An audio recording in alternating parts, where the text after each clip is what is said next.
So இன்றைக்கி நம்ம பார்க்க போகிற டாக் அப்படின்னு பார்த்தீங்கன்னா பைரவ பைரவி. அவங்க 2 பேர் சிப்பி பறை. அவங்கள நாங்கள் ஏன் எடுத்தோம், எதுக்காக எடுத்தோம், எங்கேருந்து எடுத்தோம், எவ்வளோ டேஸ் ஆகுது, எவ்வளோக்கு எடுத்தோம், எல்லா டீட்டெயில்ஸும் நான் ஷேர் பண்ணுறேன். மறக்காமல் நோட் பண்ணிக்கோங்க.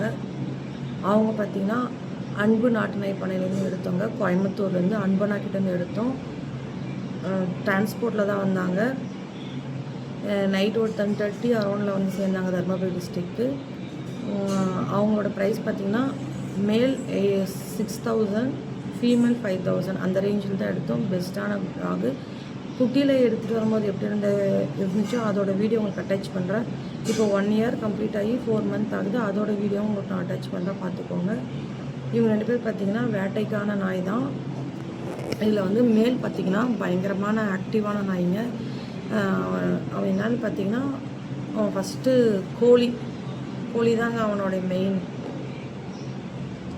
கோழி எங்கே இருந்தாலும் கோழி பிடிச்சிருவான். எங்களுதே மொத்தம் 10 நாட்டுக்கோழி வச்சுருந்தாங்க. ஒரு 4 கோழி காலி பண்ணிட்டான். எந்த ஒரு மிஸ்மார்க்கு இல்லாத நாய். அவனோட கலர் பார்த்திங்கன்னா ப்யூர் சிப்பி கலர்னால் அந்த ப்ரௌன் கலர்னு சொல்லுவாங்க பாருங்கள், ப்ரௌன் ஃபாண்ட் கலருன்ற மாதிரி. அந்த மாதிரி ப்யூர், ஒரு மிஸ்மார்ச் கூட எங்கேயுமே ஒயிட்டோ பிளாக்கோ எதுவுமே இருக்காது. ப்யூர் கலராக இருப்பாங்க. அதேமாதிரி ஃபீமேல் பைரவி பார்த்திங்கன்னா ரேரான கலர். நான் ஏற்கனவே போன வீடியோவில் சொல்லியிருப்பேன். சாம்பல் கலரில் இருப்பாங்க. அவங்க வந்து சாம்பல் கண்ணி. இவங்க 2 பேருக்குமே பயங்கரமான குவாலிட்டி இருக்குது. இவங்க 2 பேருமே வந்து நம்ம கோயம்புத்தூர்லேருந்து தான் எடுத்திருக்கோம். ஸோ இவங்களுடைய வீடியோஸ் வேணும்னா நீங்கள் சொல்லுங்கள், நான் அட்டாச் பண்ணுறேன். ஃபஸ்ட்டு எடுத்துகிட்டு வரும்போது ஒரு 2-3 டேஸ்லாம் நாங்கள் வந்து பால், தயிர் அந்த மாதிரி தான் கொடுத்துட்ருந்தோம். அதுக்கப்புறம் ஒரு 50 டேஸ் 55 டேஸ்க்கு மேலே ஆனதுலேருந்து நாங்கள் வந்து தலை, கால், கோழி தலை, கால், ரைஸு அந்த மாதிரி வச்சு போட்டோம். அதுக்கு முன்னாடி வந்து கோழி ஈரல் கொடுத்து பழகணும். ஈரல் கொடுத்து சாப்பிட்டு அது எப்படி டைஜஷன் ஆகுதுன்றதெல்லாம் பழகணும். ஸோ ஒரு மெயினான ஒரு விஷயம் இருக்குங்க. இது என்னென்னா, இந்த நாட்டு நாய் வளர்க்குறாங்க, இப்போ இந்த ஹைட் ப்ரீடு, இந்த மேசிவான வெயிட்டான ப்ரீட்லாம் வளர்க்குறவங்களுக்கு ஒரு முக்கியமான விஷயம் சொல்கிறேன், நல்லா நோட் பண்ணிக்கோங்க. மெயின் என்னென்னா, நாய்க்குட்டியை பொறுத்த வரைக்கும் தரையை இந்த மாதிரி டைல்ஸு ரொம்ப சாஃப்டாக இருக்கிற தரை அந்த மாதிரி இருக்க இடத்துல தயவு செஞ்சு விட்டுறாதீங்க. எங்ககிட்டயே மேட்டிங்க்கு ஒரு டாக் எடுத்துகிட்டு வந்தாங்க. ஆனால் அவங்கள நான் குறை சொல்கிறேன்னு இதில் நினச்சிக்காதீங்க. அந்த டாக் ஆல்மோஸ்ட் 2.5 இயர்ஸ் ஆகிடுச்சு. ஃபீமேலு. அது சிப்பி பறை தான். ஆனால் சிப்பி பறை மாதிரியே இல்லை. கால் ஃபுல்லாக பெண்டாகி ரொம்ப மோசமான நிலையில் இருந்துச்சு. ஏன்னு கேட்கும்போது, இந்த மாதிரி நாங்கள் அதை வந்து டைல்ஸில் விட்டுட்டோங்க, அதனால தான் அப்படி ஆயிடுச்சின்னு சொன்னாங்க. அந்த ஒரு தப்பு மட்டும் யாரும் பண்ணிடாதீங்க.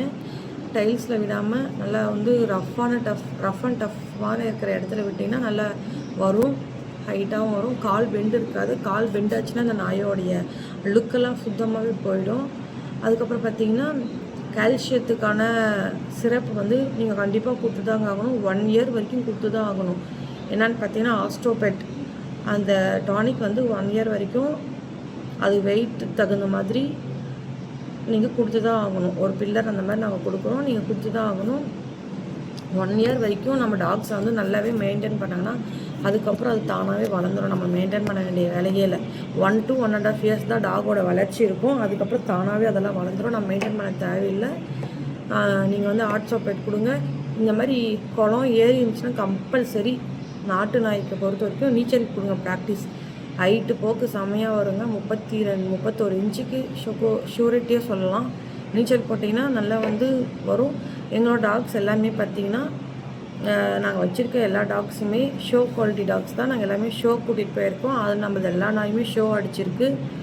ஸோ உங்களுக்கு அதோட ஷோ அடித்த மெடலெல்லாம் உங்களுக்கு நான் வந்து அட்டாச் பண்ணுறேன், பார்த்துக்கோங்க. ஸோ இந்த மாதிரி டாக்ஸ் வேணுன்றவங்க மறக்காமல் இந்த கான்டாக்ட் நம்பரை கான்டாக்ட் பண்ணி நீங்கள் புக் பண்ணிக்கோங்க. உங்களுக்கு அடல்ட்டாக வேணாலும் நாங்கள் எங்ககிட்ட எடுத்துக்கலாம். ஃபீமேல் பப்பீஸாக வேணுனாலும் எடுத்துக்கலாம். எந்த மாதிரி இருந்தாலும் நீங்கள் எங்களுக்கு கான்டாக்ட் பண்ணுங்கள், நான் உங்களுக்கு கொடுக்குறோம். அதே மாதிரி நாட்டு நாய் தான், அதை நம்ம கேர்லெஸ்ஸாக விட்டுலாம்லாம் நினைச்சிடாதீங்க. நாட்டு நாயாக இருந்தாலுமே வீக்லி ஒன்ஸ் நாய்களை பொறுத்த வரைக்கும் அது மேலே பூச்சி இருக்கா, உண்ணி இருக்கான்னு கம்பல்சரி செக் பண்ணிக்கோங்க. உண்ணி ஒரு வந்துச்சுனாலையும் நம்ம கிணலை ஃபுல்லாக காலி பண்ணி விட்டுருங்க. அதனால் வந்து கேனல் வாஷ் வாங்கி வச்சுக்கோங்க. நீங்கள் வீட்டுக்கு யூஸ் பண்ணுவீங்க இந்த லைசாலு, டெட்டாலு, பெனாயிலு, அதெல்லாம் தயவுசெய்து நீங்கள் நாய்களுக்குலாம் யூஸ் பண்ணி வாஷ் பண்ணிடாதீங்க. ஏன்னா அதெல்லாம் கெமிக்கல். இப்போ தெரியாது, அதுக்கப்புறம் பின்னாடி போக போக தான் அதோடைய எஃபெக்ட் எல்லாம் நமக்கு தெரியும். அதெல்லாம் யூஸ் பண்ணிடாதீங்க. டாக் கேனல் வாஷ் யூஸ் பண்ணி வாஷ் பண்ணிக்கோங்க. ஃபுட்டு போடும்போது கூட நீங்கள் வந்து சில பேர்லாம் போடுவாங்க, ஒரே தட்டில் போட்டு கழுவாமல் செய்யாமல் போடுவாங்க. அந்த மாதிரி யூஸ் பண்ணக்கூடாது. டெய்லி வந்து இப்போ நீ காலையில் போடுறோமா, காலையில் ஃபுட் போடுறோம், அதை சாப்பிடும், மீதி இருக்கிறது அப்படியே இருக்கும்.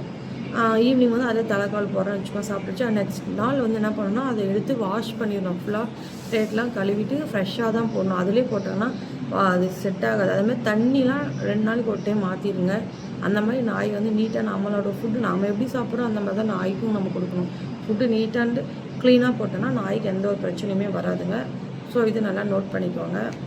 வேறு என்ன உங்களுக்கு எங்ககிட்ட கேட்கணும்னு நினைக்கிறீங்களோ அதை நீங்கள் தாராளமாக கேட்கலாம். என்ன மாதிரி vlog போடணும் சொன்னீங்கன்னா கூட நாங்கள் ட்ரை பண்ணுறோம் போடுறதுக்கு என்னால் முடிஞ்ச அளவுக்கு.